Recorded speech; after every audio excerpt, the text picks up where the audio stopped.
si on a pris Achraf Hakimi, c'est pas fait. Excusez-moi l'expression, avec tout le respect que j'ai pour le joueur que je vais citer, mais si on a pris Achraf Hakimi, c'est pas fait pour le faire passer pour Dagba. On ne veut pas jouer avec lui, j'ai l'impression. Di Maria, s'il te plaît, Messi, quand Hakimi prend le couloir, joue avec lui, tu vois. السلام عليكم مشاهدي القناة. كيف ما شفتوا في العنوان فهذه فيديو ديال واحد المشجع ديال باريس سان جيرمان اللي مباشرة من بعد المقابلة الأخيرة ديال باريس سان جيرمان ضد موناكو خرج من الملعب وهو طالع عليه الدم، بالرغم من أن باريس سان جيرمان ربحات المقابلة. وفي هذا التصريح غادي يهضر على بزاف ديال المشاكل في اللعب ديال باريس سان جيرمان، من بينها المشكل ديال التجاهل ديال اللاعبين لأشرف حكيمي. المهم نخليكم مع الفيديو اللي قمت شخصيا بالترجمة ديالو، خصوصا بالنسبة للناس اللي ما كيتكلموش اللغة الفرنسية. Salut. Donc on se retrouve à nouveau après un match du Paris Saint-Germain. Cette fois-ci, il y a eu victoire au rendez-vous contre l'AS Monaco. Je sors du Parc des Princes et comment dire, une victoire, mais vous me direz, je suis jamais content. Je reste encore de nouveau sur ma faim. Je vois la feuille de stats ce soir, on s'en sort avec 9 tirs de cadrés. On a encore pas mal pêché dans la finition après les 2 premiers buts que nous avons inscrits. Ce soir, dans mes tops, j'ai forcément Kylian Mbappé qui a rayonné sur le front de l'attaque. Je pense que sans lui, le Paris Saint-Germain, clairement, ne serait sûrement pas leader de ce championnat de France de Ligue 1. Après, en deuxième top, je vais avoir Donnarumma. Donnarumma, malgré quelques difficultés dans son jeu au pied, j'ai trouvé qu'il a fait des arrêts plutôt déterminants. Il a été très vigilant, très attentif dans sa cage. Il a su également bien anticiper dans les pieds des attaquants monégasques. Donc, pour moi, j'ai que 2 tops ce soir, Kylian Mbappé et Gigio Donnarumma.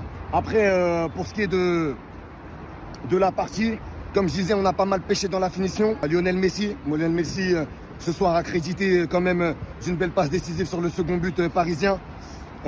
Mais Lionel Messi, dans la finition, ça n'a pas été au rendez-vous comme mardi dernier face à Bruges.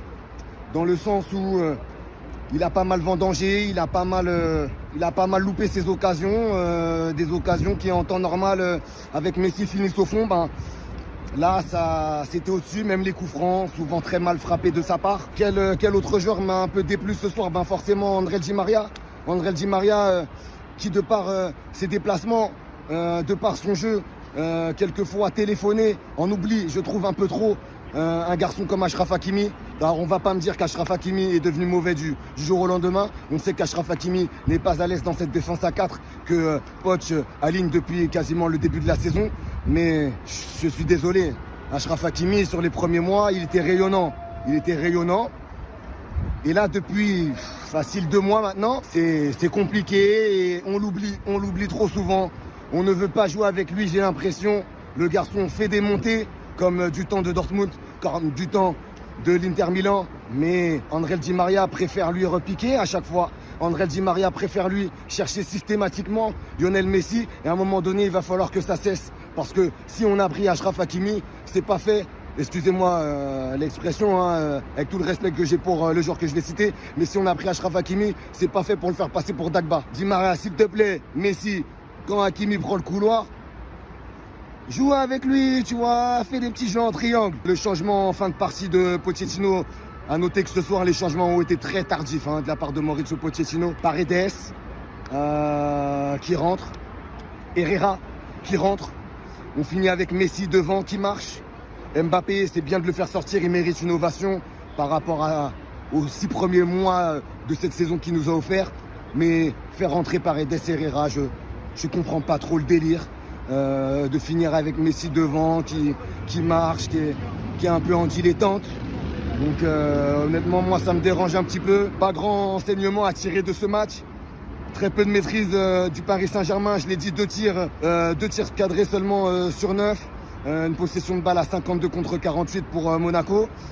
Et puis des Parisiens qui auraient pu passer également une soirée bien différente. Parce que dès la première minute, j'oublie pas que Sofiane Diop a touché le poteau sur une belle percée, une belle frappe. Donc ça aurait pu être différent ce soir. On s'en sort avec le clean sheet, chose qui n'est pas coutumière du fait depuis le début de saison avec le Paris Saint-Germain. Donc on va s'estimer heureux pour le clean sheet. Mais honnêtement, comme j'ai dit en début de vidéo, je reste sur ma faim et j'espère qu'on va bien finir l'année parce que c'est important. C'est important. Et voilà. Bonne soirée à tous.